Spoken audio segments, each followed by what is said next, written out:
रहमतुल्लाहि व बरकातहू। जी दोस्तों, आज हम बात कर रहे थे बेनज़ीर प्रोग्राम के हवाले से। सबसे पहले दुरूद शरीफ सल्लल्लाहु तआला अला मुहम्मद।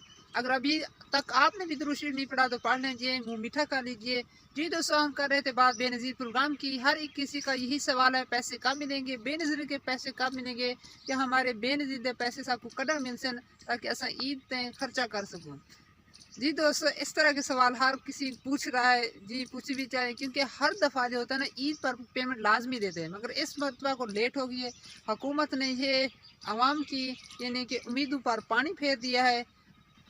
तो आज ये बात कर रहे थे कि बेनज़ीर के पैसे कब मिलेंगे। जी दोस्तों, बेनज़ीर के पैसे अभी तक जारी नहीं हुए। लोग बहुत परेशान हैं। हर किसी का यही सवाल होता है कि बेनज़ीर के पैसे कब मिलेंगे, कब मिलेंगे।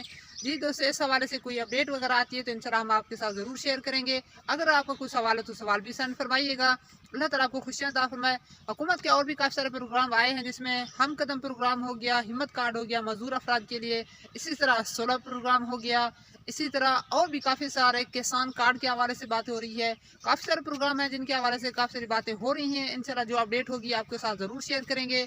अगर आप इसके हवाले से आप जानना चाहते हैं तो हमें लाइक और कमेंट्स करना ना भूलिएगा। अल्लाह ताला आपको खुशियाँ अता फरमाए, बरकतें अता फरमाए। हज का मौसम है, बहुत ही कीमती लम्हात है, इसमें ज़िक्रुल्लाह करना ना भूलिएगा। अल्लाहु अकबर, ला इलाहा इल्लल्लाह की कसरत कीजिए। इंशाल्लाह दोनों जहाँ की भलाइयाँ हासिल होंगी। अल्लाह ताला आपको और हमें दोनों जहाँ की भलाइयाँ अता फरमाए। आमीन। अस्सलाम वालेकुम।